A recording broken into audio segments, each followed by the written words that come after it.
Hey, ¿qué tal? Soy Elías Ellis y te doy la bienvenida a un nuevo episodio del tema es la gente y es un gusto para estar contigo de nuevo. Angie, ¿cómo estás? Hola Elías, todo muy bien, muchísimas gracias. Y recuerden a todo el público que nos está viendo que este episodio es patrocinado por The Clarity Lab y Totum Talent. Así es. Angie, platícanos del invitado de hoy, que la verdad es que ya estuvimos platicando con él y tengo como ya muchas ganas de poder profundizar y no cortar la plática. Entonces, por favor, ya preséntalo para poder soltarnos. Sí, pues les presento a Luis Fernando Saldamando. La verdad es una persona que admiro mucho, es una persona con una trayectoria profesional impresionante. O sea, yo también ya venía contando los días porque quería estar aquí porque siento que voy a aprender mucho. Y el testimonio que nos viene a compartir es excepcional. Entonces, pues bueno, no quiero yo presentar a Luis, prefiero que tú te presentes, Luis. Entonces, no sé si nos quieras platicar un poquito de tu trayectoria, de lo que estás haciendo ahorita, etcétera. Sí, muchas gracias, Angie Elías, por la invitación. La verdad, feliz, feliz porque ahorita que veníamos llegando, y yo estoy viendo un momento muy emocionante de mi vida profesional y personal también. Em, y, y el venir a estos esquemas, ¿no? de compartir y de platicar, es hablar de mis testimonios, que ustedes me platiquen de los de ustedes, aprendemos todos. Y creo que estoy en ese momento de vida, de testimoniar, más que de instruir o más que dirigir o más que estoy en ese momento, ¿no? Muy padre. Yo soy Luis Fernando Saldamando Arbizu, de Ciudad Obregón, Sonora. Yo tengo una carrera de recursos humanos de más de 30 años. Prácticamente el 99% de mi vida en empresa AAA, ¿sí?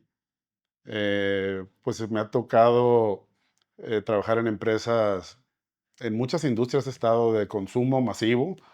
Estuve en dos empresas de consumo masivo enormes. Una con prácticas extraordinarias de RH, extraordinarias, que es mi alma mater en RH, ¿no? Y también he estado en industria de manufactura, desde pisos, recubrimientos, autopartes, Construcción, ¿no? construcción. Entonces, me ha tocado un abanico, un portafolio de industrias padrísima, y aunque no lo crean, la función de RH cambia por industria.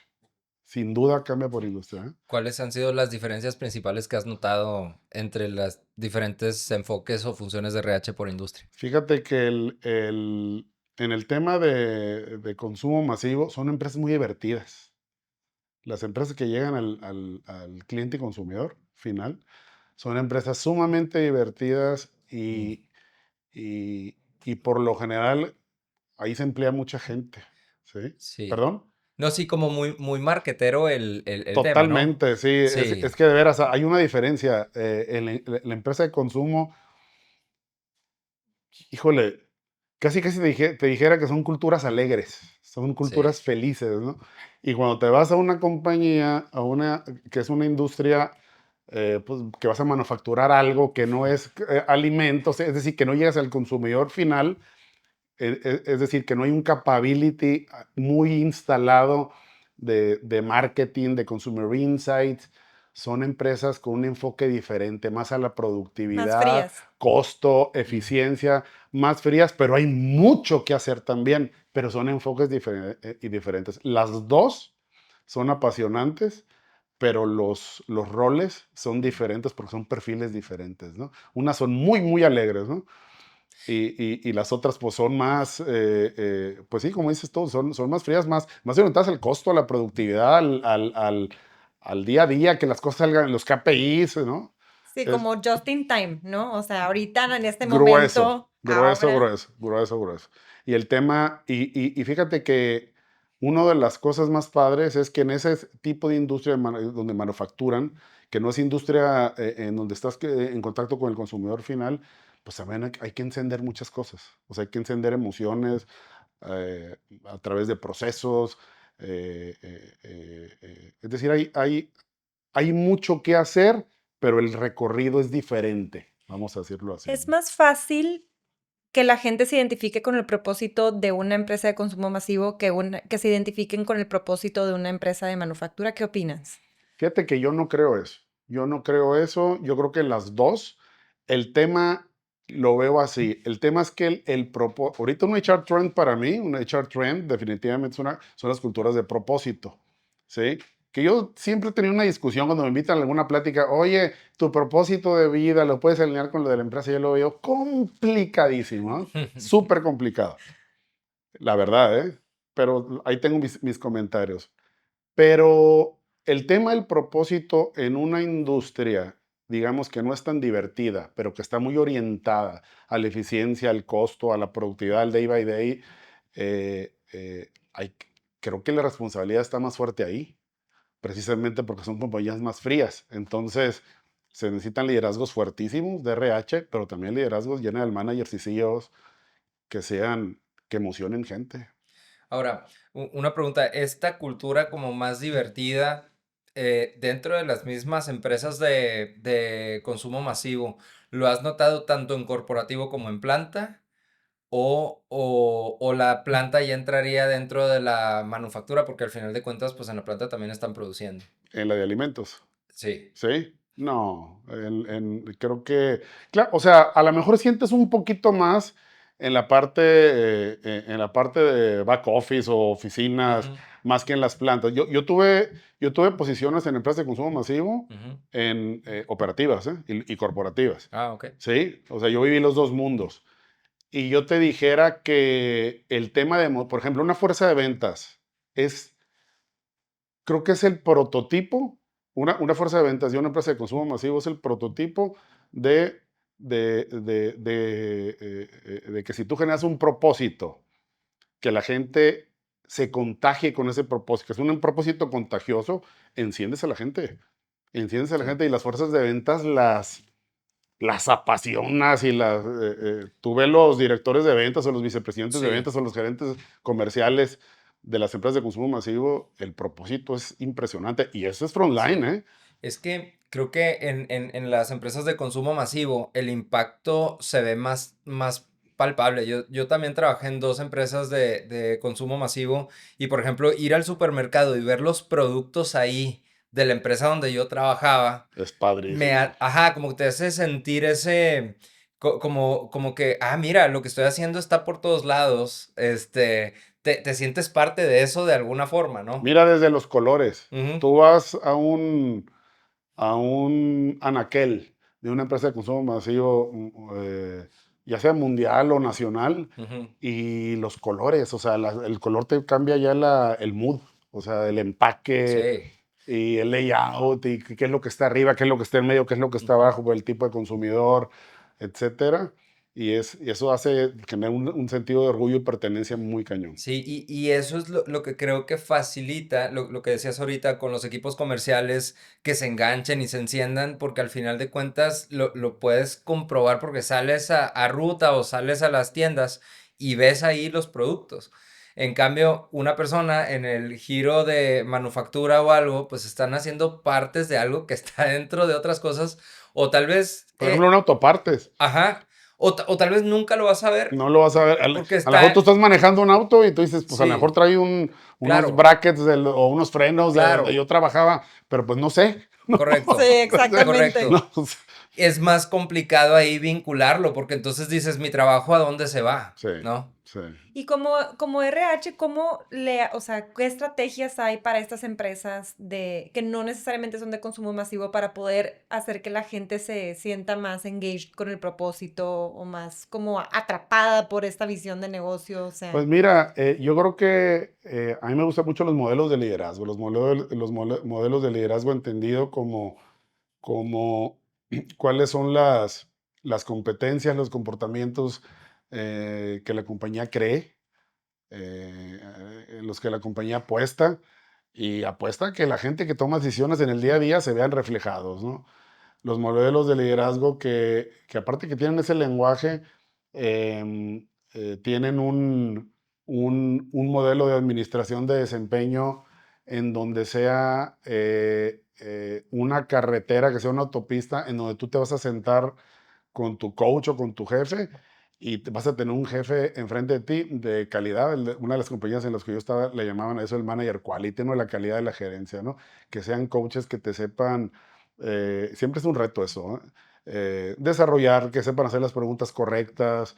Entonces, un proceso de desarrollo de talento, o lo que mucha gente le dice el Nine Box, pues el Nine Box es una herramienta. Ujú. Sí, el Nine Box no es un proceso de desarrollo de talento, Sí. es una herramienta nomás. Ujú. Sí, para posicionar dónde está tu No talento y más, te da una no foto más. y ya. Para eso, claro, el Nine Box es un reservorio. El Nine Box yo lo veo como un embudo. Ahí cae la data del 360, la data de tu rating de desempeño, de tu setting de objetivos en enero, de tu mid-year review de verano y tu cierre de objetivos. Ahí está tu rating de desempeño, está dónde estás, qué nivel de penetración tienes en el tabulador, y ahí convergen muchas cosas.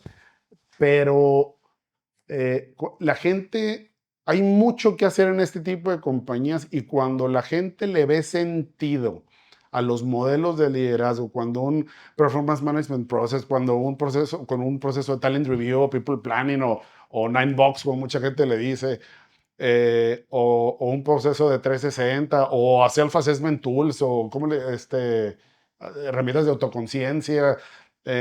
Cuando le empiezas a ver sentido a todo eso, em, pues te empiezas a emocionar. Y cuando la gente, por ejemplo, hay algo que me encanta hacer en las compañías: cuando una compañía va a sacar un nuevo statement de lo que cree, una nueva Sí. declaración, yo le digo Sí. una declaración nueva yo como compañía creo en esto, es padrísimo cuando haces focus group, le preguntas a la gente.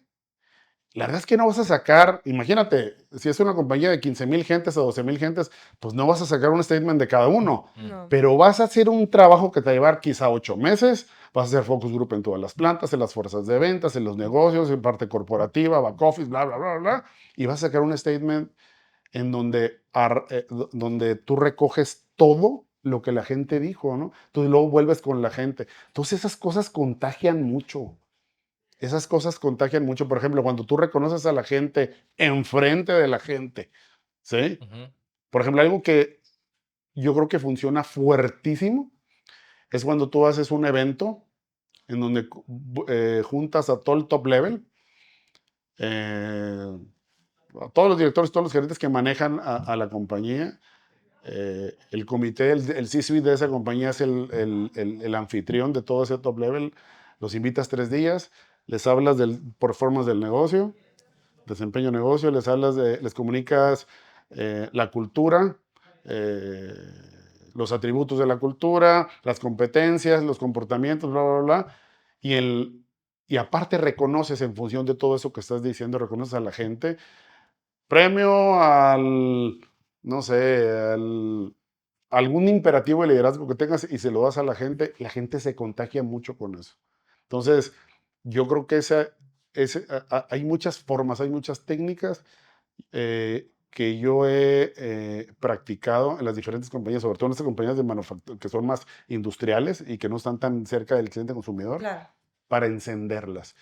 Y tiene mucho que ver. Hay una correlación, no te voy a decir que es pura, pero yo sí veo una correlación en donde el CEO tiene que ser el role model de esto. Si el CEO no está, vas cuesta arriba, ¿eh? No está en este Si pad. no está como alineado al Sí, modelo de liderazgo. sí, sí, porque sí vas cuesta arriba. Lo que pasa es que puede llegar a ser muy soft esto, y puede llegar a ser algo sumamente soft, muy romántico, muy etéreo, muy lejano, cuando lo que necesitas es sacar la producción diaria, entonces lo Mm. necesitas ahí, ¿no? Sí, que de hecho, una pregunta que yo tengo es, muchas veces los dueños de empresa Sí, o los CEOs, o sea, a lo mejor no de las AAA, pero a lo mejor en las pymes, y tú que ya también tienes experiencia sí. siendo consejero de pymes, piensan que RH puede ser una pérdida de tiempo, porque no está sacando la producción, porque no está, o sea, ¿cómo hablarle a un CEO para que el CEO, o sea, pueda ver que RH es estratégico y vea resultados tangibles del En una departamento? pyme, En una pyme, en una ajá. pyme.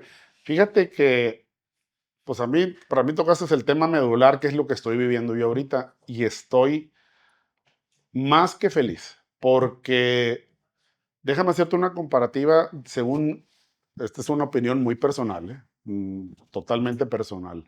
Em, el rol de un consejero en una empresa grande, pues, ¿qué será? Te lo puedo reducir en 4 o 5 puntos. Es cómo vas a eficientar y salvaguardar el valor del accionista, número Ujú. uno. Número dos, cómo vas a maximizar el desempeño financiero. Número tres, cómo vas a, bueno, vigilar, monitorear la estrategia de la organización, desarrollar el talento del C-suite, sobre todo el C-suite, la banca del C-suite y del CEO, Ujú. y toda la estrategia de talento hacia abajo, pero ya más general, ¿no? Pero esta cuarta y la reputación, el tema reputacional, ¿no? Yo creo que esos son los 5. Si tú te vas a la pyme, que es tu pregunta, es, es, es bien diferente y te voy a decir por qué. Está muy padre esto.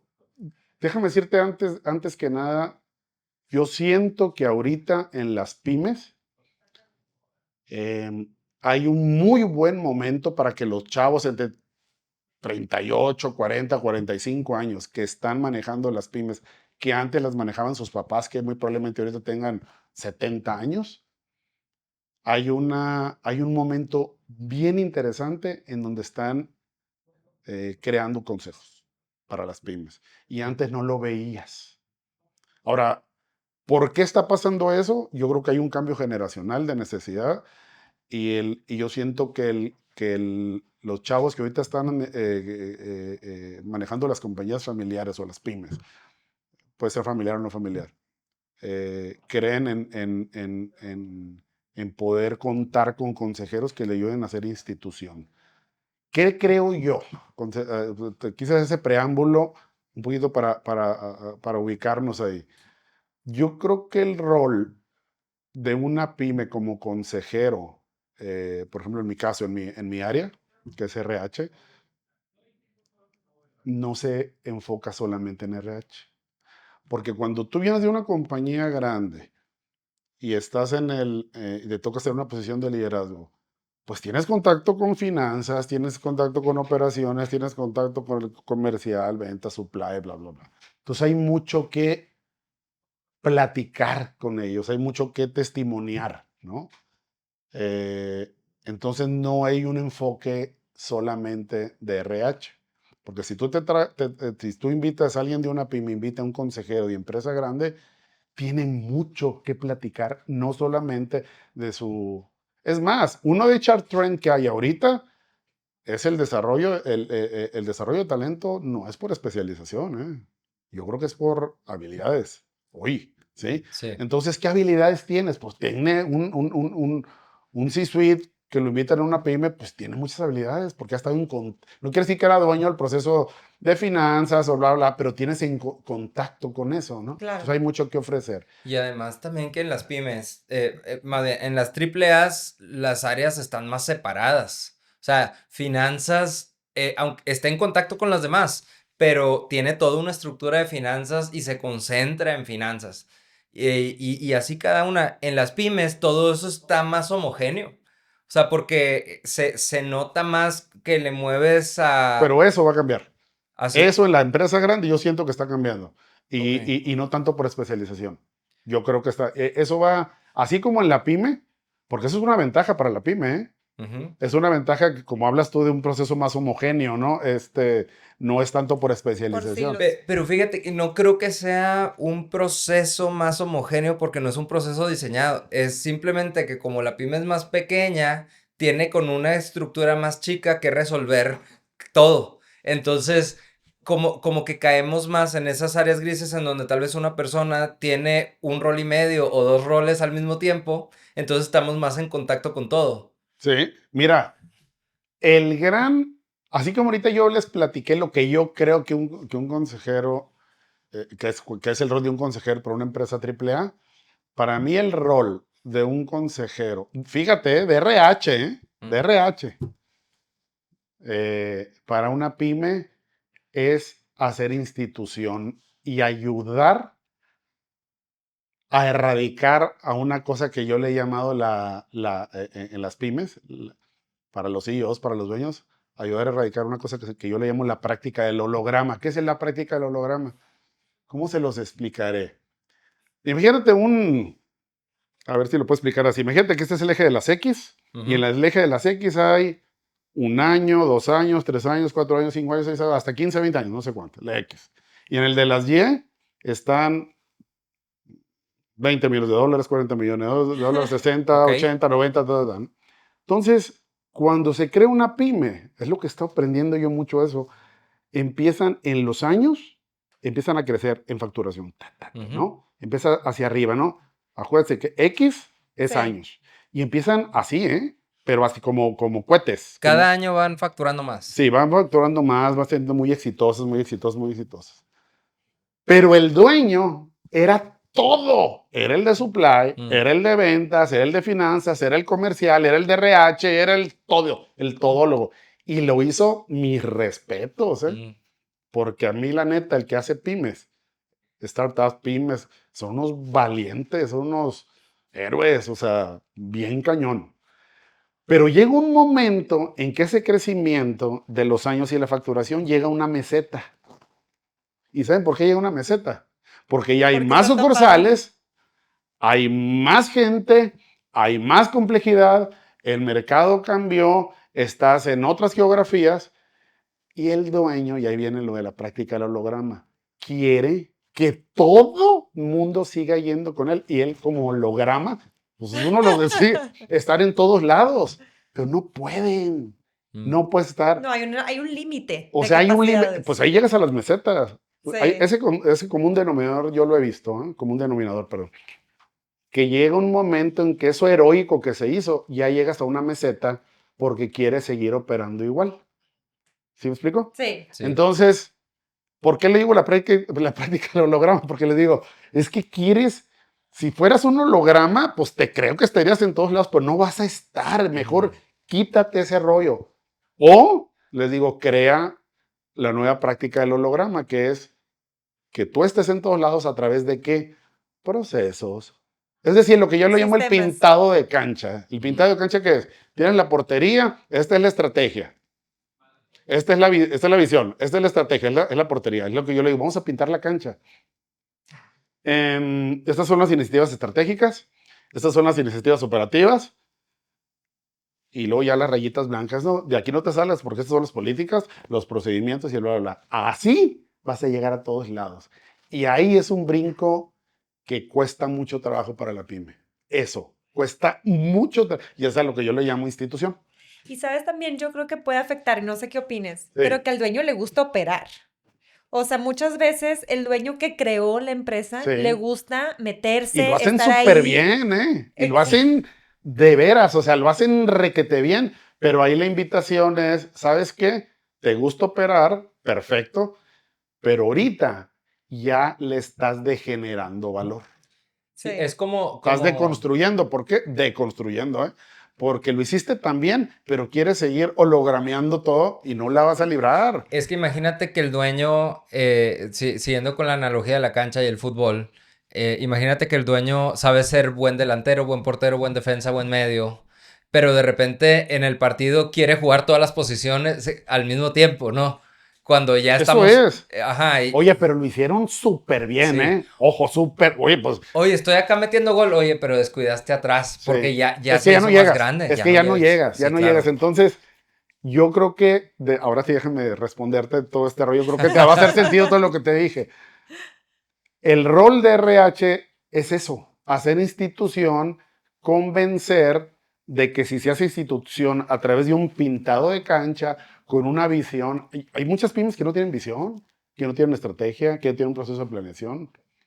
Entonces, cuando tú empiezas a hacer eso, luego viene el otro reto. Ya está la visión, la estrategia, el proceso de planeación, bla, bla, bla, las iniciativas operativas, ya están las políticas, bla, bla, bla. Bueno, ahora El tema es la gente. el tema es la gente.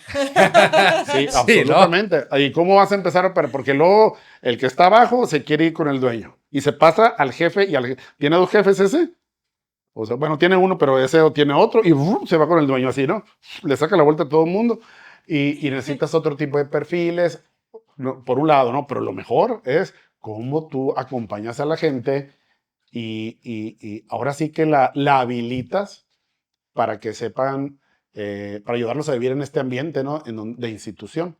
Entonces, Y el primero a habilitarse tiene que ser el dueño, sí, porque a veces piensan que ellos están exentos. bueno, y créeme que es un mega reto, totototototototota. Y ya que tienes todo instalado y que ven todo, wow, esto nunca lo había visto, un proceso de planeación así nunca lo había visto, oye, nunca había visto un proceso de administración de desempeño donde todo el mundo, todos los objetivos individuales se colectivizaron, todo el mundo ya sabe muy bien a dónde tiene que llegar, bla, bla, bla.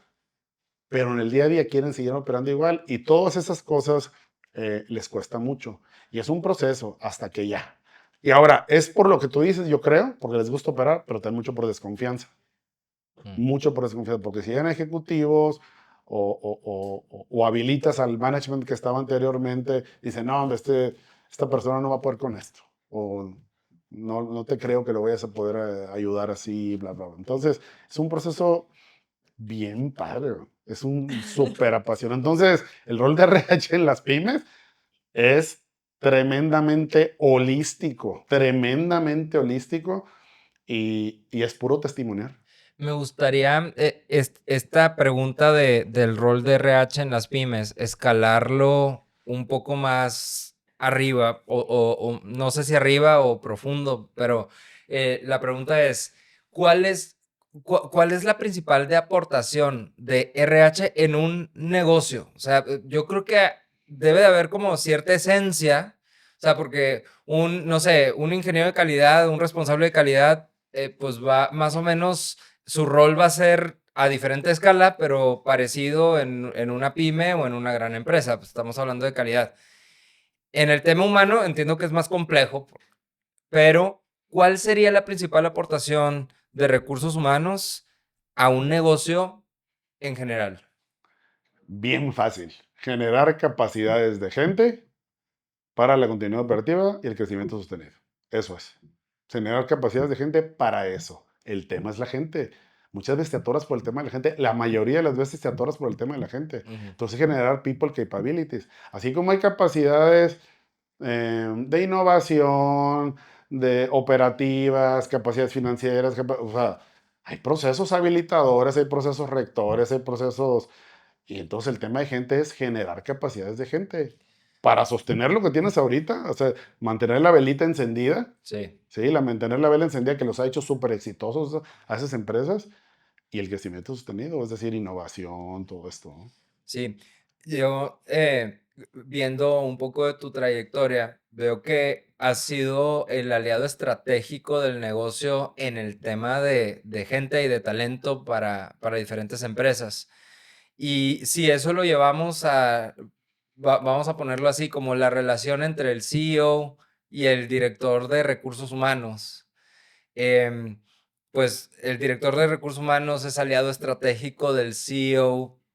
Em, ¿Cuál, digo, cuáles son como los principales temas que tocan normalmente como en las reuniones, en qué situaciones? Una vez le preguntaba aquí a un invitado, ¿qué le preguntan un CEO al director de recursos humanos? O sea, ¿en qué tipo de situaciones el CEO dice, necesito al director de recursos humanos para que me oriente o para que Mira, resuelva qué? yo tengo un modelito personal en eso, a ver si te ayudan y yo con la respuesta. Entre más chico estás, es decir, cuando eres un talento emergente, cuando apenas estás emergiendo a todo el rollo de RH, cuando eres un coordinador, no analista, luego coordinador, luego jefe, luego gerente, luego director, luego VP. Ya. Lo primero que tiene que hacer el de RH, le guste o no, y ahorita aterrizo Mm. en la respuesta, ¿eh? Pero creo que con lo que te voy a platicar se puede contestar, es servir, servicio. ¿Qué significa servicio? Oye, perdón, toda la parte transaccional, ¿sí?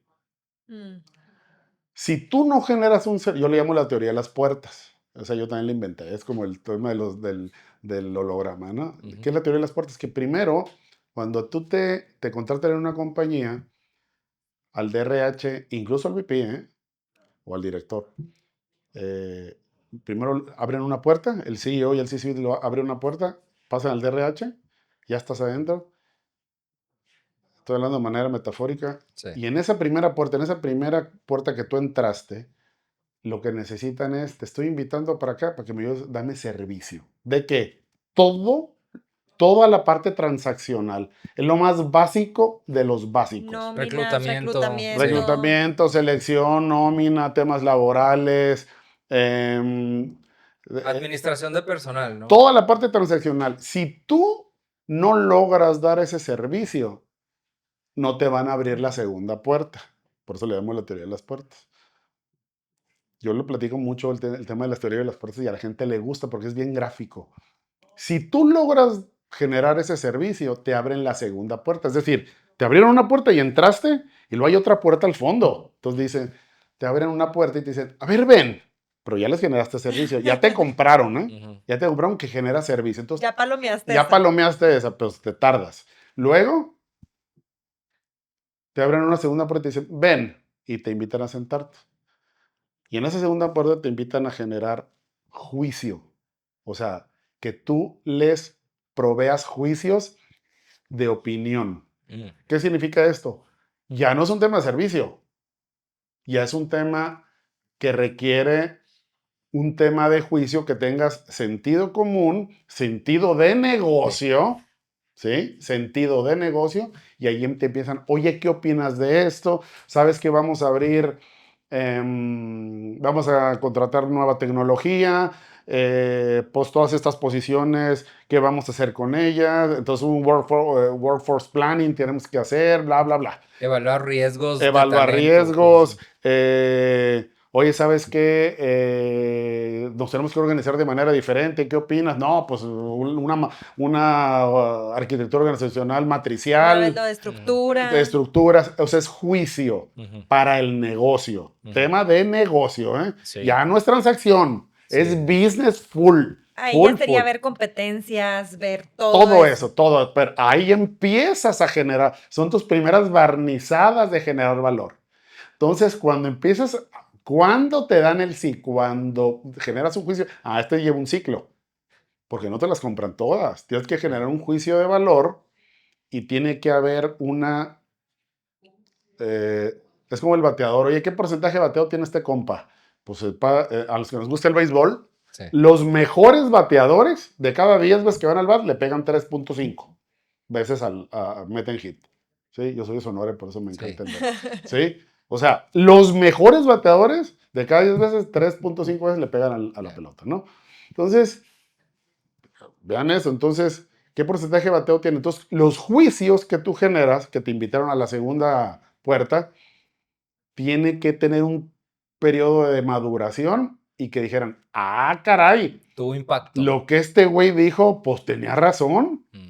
Entonces, check. Ahí es un primer hit. Sí, entonces ya otro hitito. No, el primero fue el servicio, el segundo Sí, ese, cierto. ¿no? Pero fue hita, el del servicio es un hit ahí en el campito. De cuadro, Sí, ¿no? de cuadro, así, Sí, infield ahí. hit. Pero fue infield hit, pero fue hit.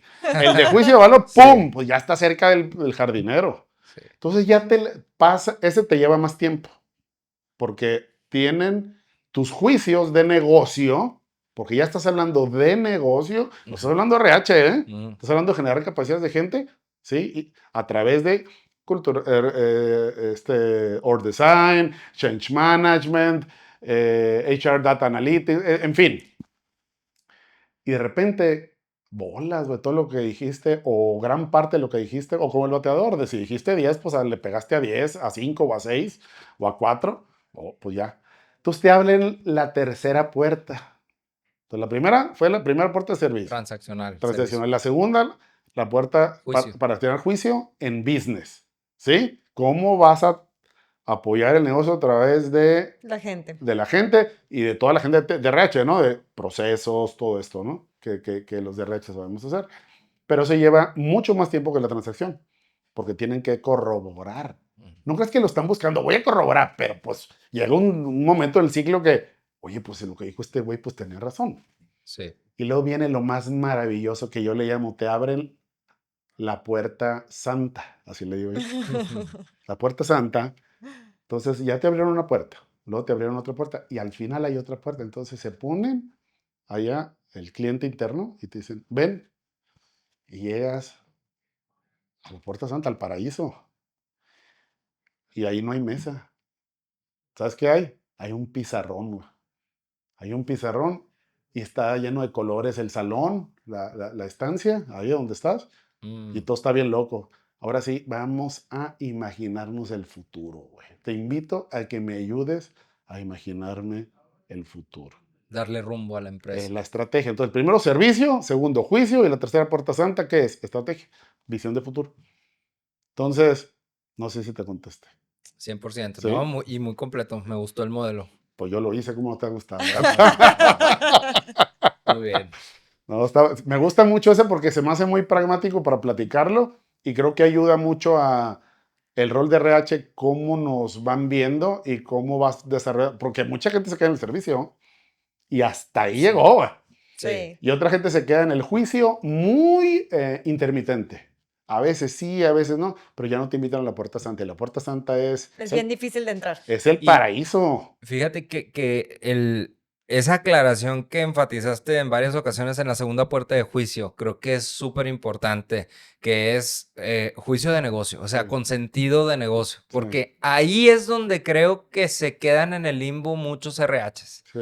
Porque de repente traemos iniciativas muy coloridas. Creo que es como un RH que apenas está jugando en la puerta 2, pero cree que ya está en la 3.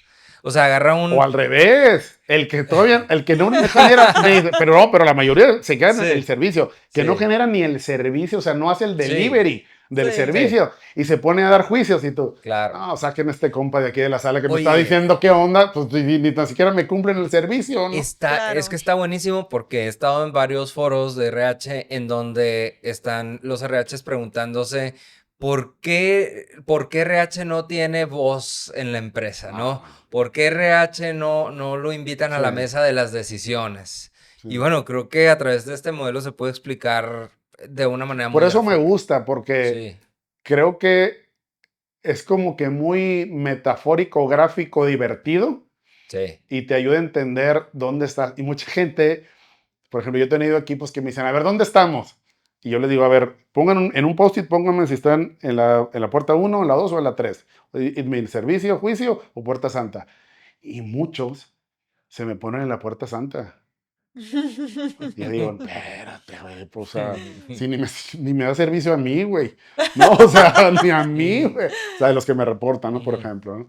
Entonces, a mí me pasó, cuando recién estás haciendo tus pininos, ya crees que estás en la 2, ¿no? O sea, digo, no lo visualizaba así. Ujú. Ya me ponía a generar juicios, pero no puedo legitimar un juicio personal si yo no he generado un servicio transaccional, güey, Sí, que ahí está en la mayoría de las compañías de RH, de la función de RH en pymes, ¿eh? sí. Sí, definitivamente. Y el dueño lo ve solo transaccional. Pues es lo O sea, malo, ajá. es lo malo.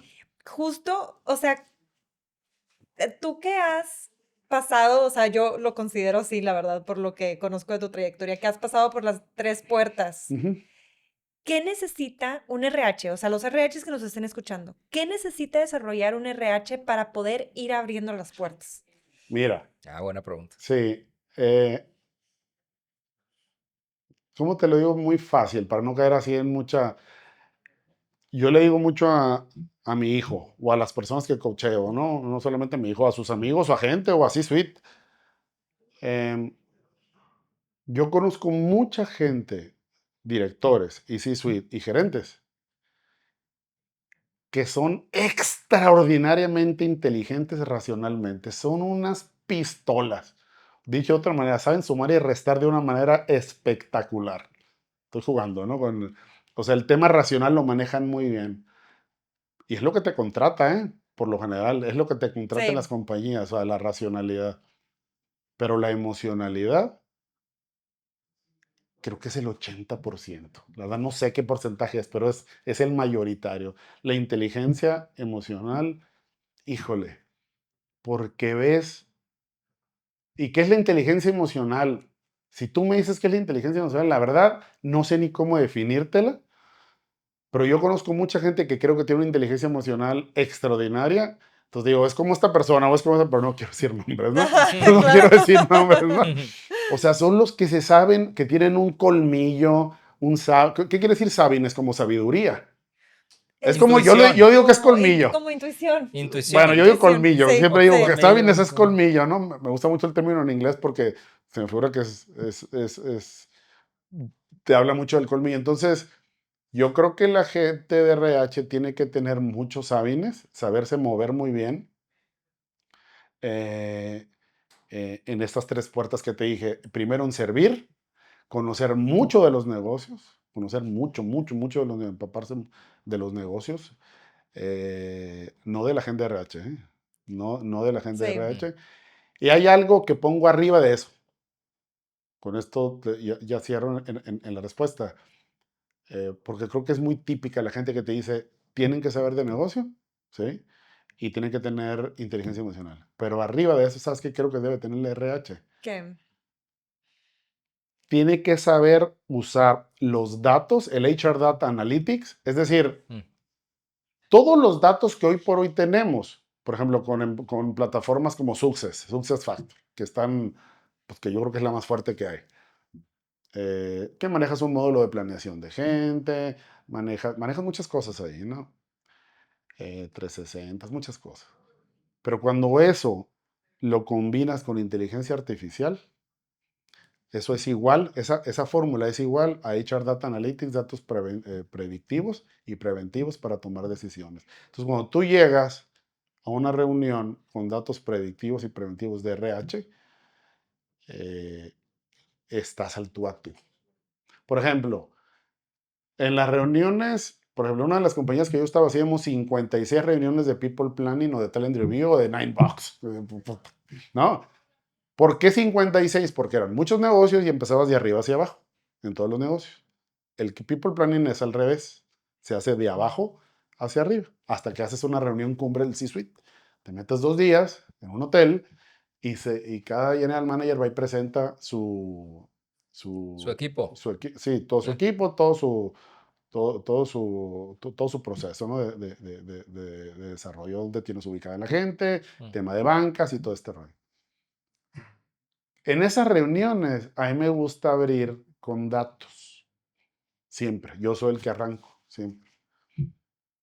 Y llevas datos que a lo mejor llevan un mes mi equipo de DO en hacerlo, eh, porque el tema del AI en la gente, en los equipos de RH, es incipiente, ¿eh? Es muy incipiente. Ya hay, ¿eh? Ya Sí. hay. Em, pero es incipiente. Entonces, cuando tú llevas datos de gente, ¿cuántos high potential se promovieron desde el último talent review ahorita? ¿Cuántos de los high potentials que identificamos, cuántos están abajo del punto de control de compensaciones? Por ejemplo, del punto medio del tabulador. ¿Cuántos están arriba? ¿Cuántos se nos fueron? ¿Cuántas mujeres crecieron? ¿El porcentaje de promotabilidad cuánto fue? Es decir, de las vacantes internas, ¿cuántas fueron internas?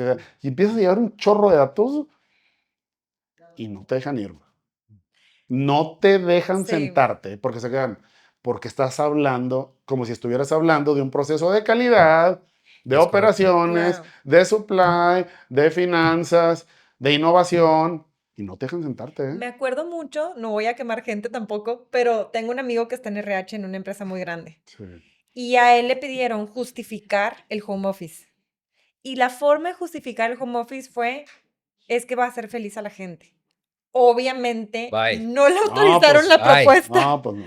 No, y yo, no, es que hablan en números de productividad, en cuánto, cuánto están generando más desde sus casas, cuánto te estás ahorrando, cuánto, o sea, háblale en números para que ellos puedan tomar una decisión. Sí, Yo hay como una frase que tengo que la mejor forma de influir en una persona es hablándole en su lenguaje. Y el lenguaje del negocio son los datos. O sea, si tú quieres influir en un negocio, necesitas hablar de datos. Es Sí, el lenguaje de los negocios. Entonces, y en tema de talento, muchas veces es complicado porque hay más subjetividad cuando hablamos de personas y cuando entran los seres humanos en la ecuación. pues por eso cuando llegas Pero con datos, es correcto. wow. Claro. sí, y sabes que los datos te ayudan a ser más inteligente emocionalmente. Sí. O sea, ahorita que lo estabas diciendo, Porque te sales de la emoción, porque la o del quitas. yo creo, Mm. o me Exactamente. parece, Ujú. calculo que esto me parece en el pasado esto. Entonces, hablas de datos. Pero eso es nuevo, ¿eh? La verdad que el tema, por eso todo el tema de AI ahorita, para mí es una people trend.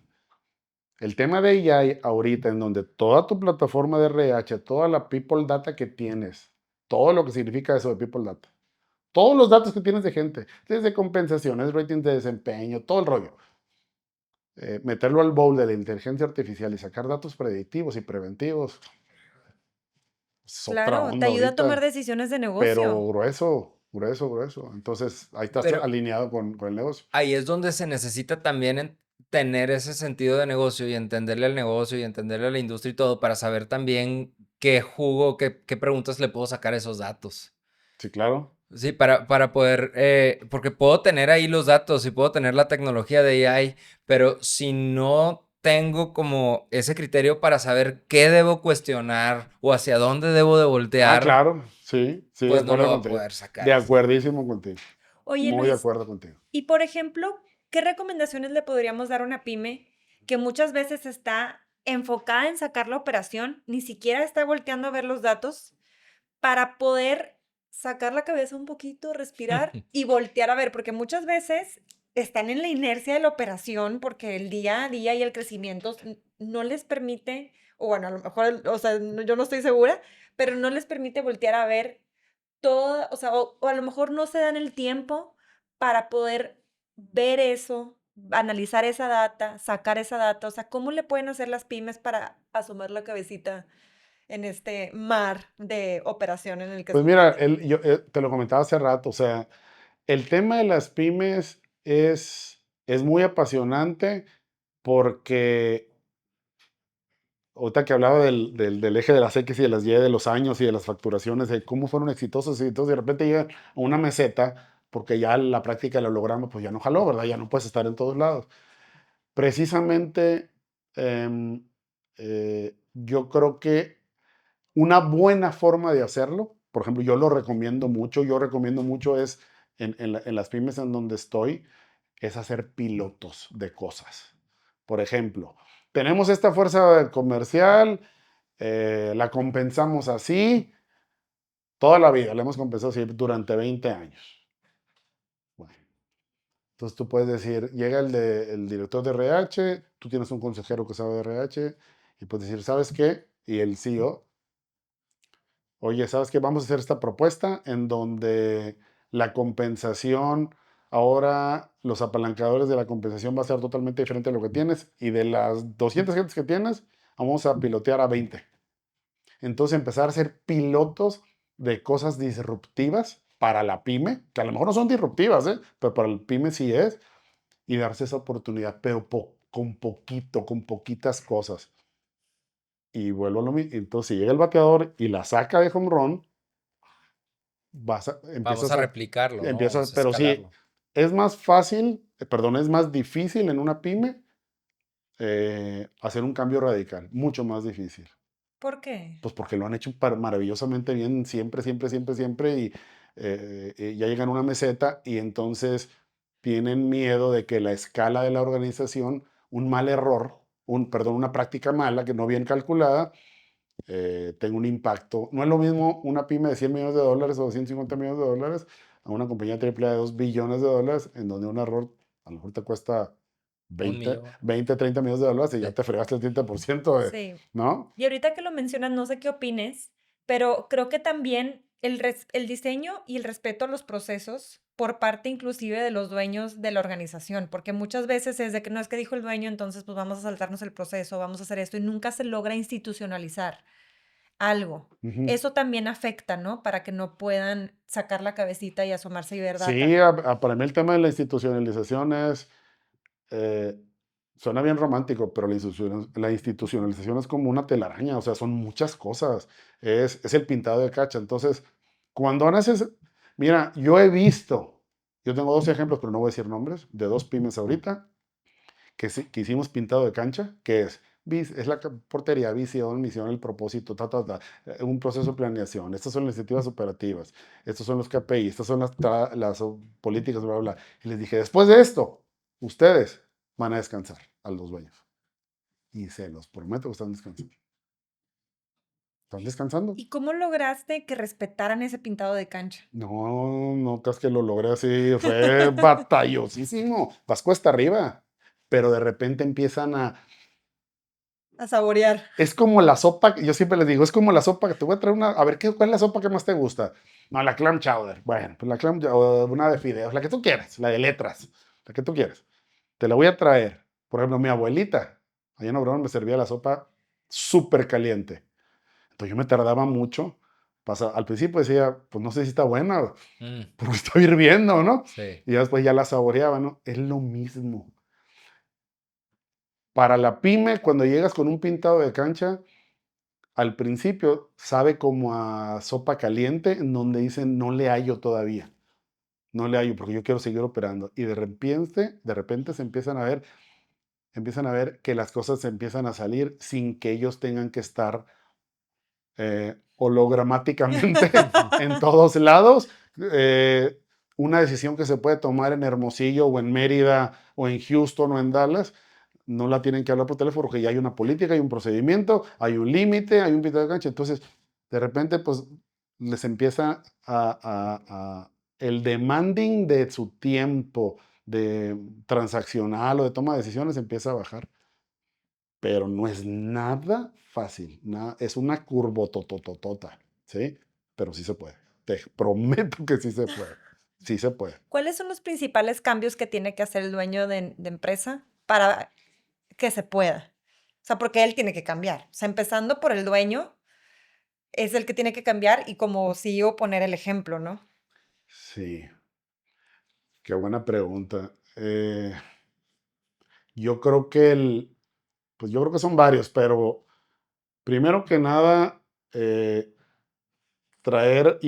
invitar a un equipo de management y de consejeros que te van a decir la neta.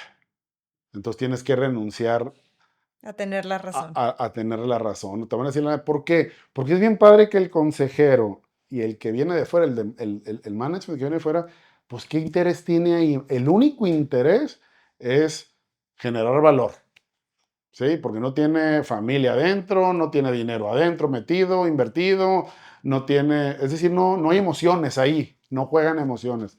Entonces, yo creo que sí porque fíjate, yo tengo un caso de una de las empresas en donde asesoro, donde aconsejo, que, que contratamos a unas personas espectaculares. Y ya que las íbamos a contratar, yo me fui a comer con el dueño y le dije, ¿estás seguro de esto? No les vayas a echar a perder la vida a estas personas. Y me dijo que no. Me dijo, no, no estoy listo. Te lo juro. Y ya no. Le dije, qué bueno y mejor, qué bueno. Espérame tantito, me dijo, espérame Sí, sí. tantito, ¿no? No, espérate, así. Y otros, ¿estás seguro? A mí me gusta mucho eso. ¿Estás seguro? 100%. Ah, bueno, pues eso ya conlleva una responsabilidad, ¿sí? Órale, pues, invitamos a la gente y ahí están. Pero me ha tocado de todo, ¿no? Me ha tocado de todo. Y creo que el renunciar a tener la razón es una de las cosas más complejas para hacer para cualquier ser humano, ni siquiera solamente para el dueño de empresa, porque habla de un tema de humildad. Y el ego es algo que se mueve mucho en la gente. Pero fíjate que yo soy bien empático con las pymes, con los dueños de las pymes, porque es que yo los veo, de veras, son unos fregones, neta. O sea, los que venimos de empresa, sabemos hacer empresa, sabemos hacer institución, ¿no? Y tenemos una contabilidad, tenemos una disciplina férrea, ¿no? Pero los dueños de las pymes han hecho o sea, son unos negociazos los que tienen. Y yo sí entiendo de que, oye, pues va a llegar este güey y me va a decir cómo y a lo mejor me lo va a echar a perder. Sí, ese miedo. Sí. Pero ellos se quieren ir, la mayoría se quiere ir, ¿eh? La mayoría dice, ya me quiero ir. Pues es que es bien desgastante. Es bien desgastante. Y luego dejan al hijo y quiero que alguien acompañe a mi hijo. Entonces es bien pianito, pero es bien padre, es bien padre. Y es un proceso de aprendizaje para todos, para los que los ayudamos en consejos, es un proceso de aprendizaje para el management que viene de compañía muy institucional.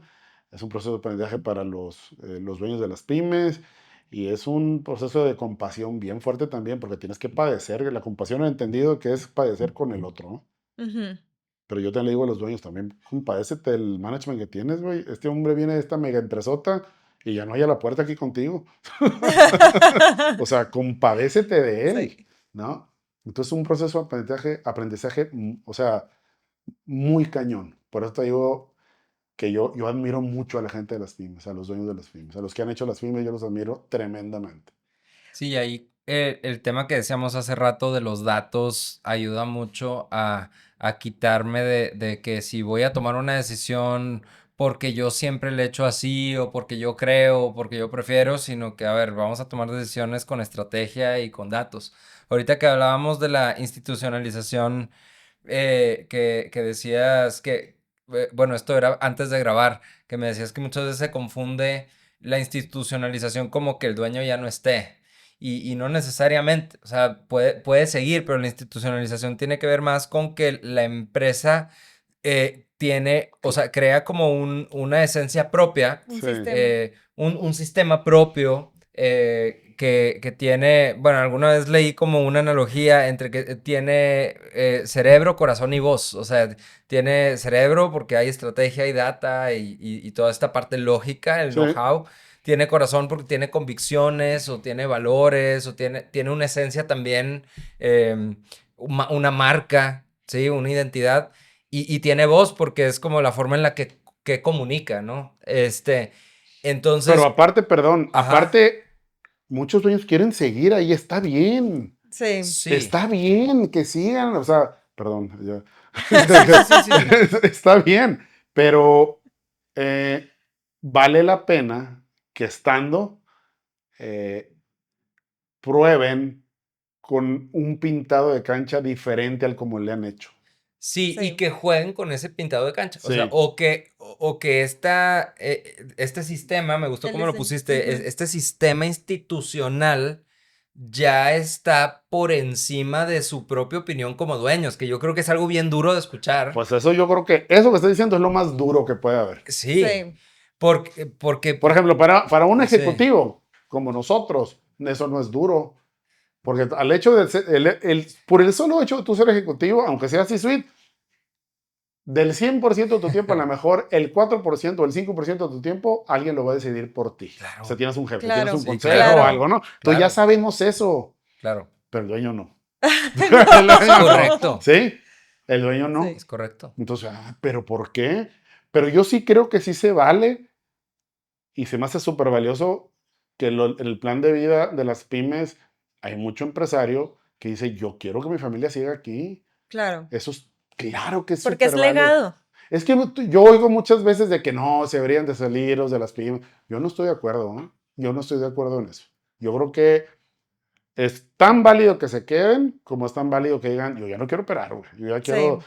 Cualquiera vivir. de las dos. Cualquiera de las dos es súper válida, súper y súper efectivas. Todo depende de qué quieren Sí, y para cualquiera de los dos caminos puede haber una buena estrategia, ¿no? yes. Muy bien. ¿Cómo Oigan, pues andamos de tiempo? estamos ya Ya. sobre tiempo, se Muy nos fue bien. la hora volando. Bye. Siempre nos gusta cerrar, Luis, con un consejo para dueños de negocio, empresarios, líderes de RH, gente en posiciones de liderazgo. ¿Qué consejo te gustaría darles? Pues el consejo que me encantaría darles es la compasión, el entenderse muy bien los dueños de negocio que quieren hacer una institución y quieren y que en su plan de vida quieren seguir ellos en las empresas o bien retirarse y contratar un management que sean muy compasivos, que cuando llega un management que les viene a ayudar, eh, es difícil, ¿eh? Es difícil para los dos. Que sean compasivos con ese management porque ese management está viviendo en un mundo que nunca había vivido. Y el empresario está viviendo algo que nunca ha vivido porque ese management le va a decir a lo mejor cosas muy locas. O sea, no, pues que yo lo hiciera así, yo lo hiciera acá y bla, bla, bla, ¿no? Entonces, esa, tener mucha compasión unos de otros porque puedes llegar a construir mucho más, siendo muy compasivo, las dos audiencias, ¿no? Esa es una. Y la otra, a la gente de RH, ahorita la neta del planeta para mí es el HR Data Analytics. Eso es. O sea, es todo lo que ya existe transaccional, perdón, de datos en las empresas. ¿Cómo, cómo generamos datos de negocio a partir de que hace un rato los platicábamos, ¿no? A partir de AI. Predictivos, preventivos. eh, y llevar esos datos como si fuera un proceso de calidad, de supply, y es muy emocionante. Ahí está, creo que ahí está el tema, ¿no? Para mí ese tema es un talent trend tremendísimo ahorita, ¿no? Entonces esos serían mis comentarios. Perfecto. Buenísimo. No, pues muchísimas gracias. Gracias a todos por escuchar. El tema es la gente. Los invitamos a seguir sintonizándonos. Y muchísimas gracias, Luis, por haber aceptado. La verdad estuvo increíble la plática. Se me pasó volando el tiempo. Muchas gracias. No, me encantó. Gracias. Hasta A la los dos. próxima. Gracias.